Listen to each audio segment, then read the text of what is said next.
ஒரு பெண்ணுக்குத்தான் பெண்ணின் மனம் புரியும். உங்கள் வீட்டு மகளாக எனக்கு வாக்களியுங்கள் என வேண்டுகோள். தமிழகத்தில் சட்டமன்ற தேர்தல் களம் சூடுபிடித்துள்ள நிலையில் கொளுத்தும் வெயிலிலும் ஜோலார்பேட்டை சட்டமன்ற தொகுதி திமுக வேட்பாளர் கவிதா தண்டபாணி ஜோலார்பேட்டை ஒன்றியத்திற்குட்பட்ட காட்டேரி, வீரப்பள்ளி, திரியாளம், புல்லநேரி உள்ளிட்ட பல்வேறு பகுதிகளில் வாக்கு சேகரிப்பில் ஈடுபட்டார். அப்போது வாக்காளர்களிடம் ஒரு பெண்ணின் மனது ஒரு பெண்ணுக்கு மட்டும்தான் தெரியும். உங்களின் உணர்வுகளை புரிந்து கொண்டு நான் உங்களுக்கு சேவை செய்ய காத்திருக்கின்றேன்.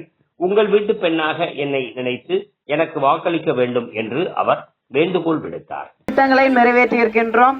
அது மட்டுமல்லாமல் நம்முடைய தலைவர்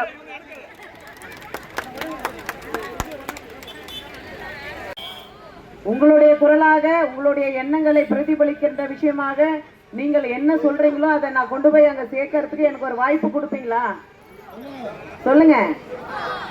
பெண்களுடைய மனதை புரிந்து கொள்ள ஒரு பெண்ணாலதான் முடியுன்றதுனாலதான் 18 பெண்களை வேட்பாளராக தமிழ்நாட்டிலே தலைவர் அறிவித்திருக்கின்றார். இந்த ஜோலையார்பேட்டைக்கும் என்னை ஒரு பெண்ணாக அனுப்பியிருக்கின்றார்.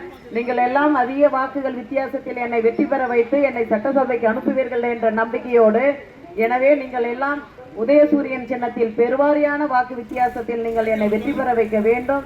நான் இங்கு சட்டமன்ற உறுப்பினராக வரும்பொழுது நிச்சயமாக உங்களுக்கு தேவையான அத்தனை திட்டங்களையும் வீடு கொண்டு சேருவதற்கு என்னால் அந்த அளவுக்கு என்னால் உழைக்க முடியும் என்ற நம்பிக்கை உங்களுக்கு நான் தருகிறேன். உங்கள் வீட்டு மகளாக எனக்கு நினைத்து உதயசூரியன் சின்னத்திலே வாக்களித்து சட்டசபைக்கு அனுப்புங்கள்.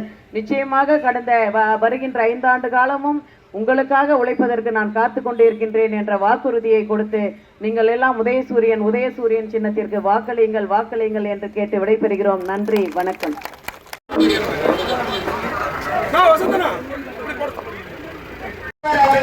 அப்பேற்பட்ட முதல்வர் இந்த ஜோலையார்பேட்டையிலே ஒரு பெண் வேட்பாளராக உங்கள் மனதை புரிந்து கொண்டு உங்களுடைய கஷ்டங்களை புரிந்து கொண்டு நீங்கள் கொடுக்கக்கூடிய கோரிக்கைகளை சரியாக கொண்டு செல்ல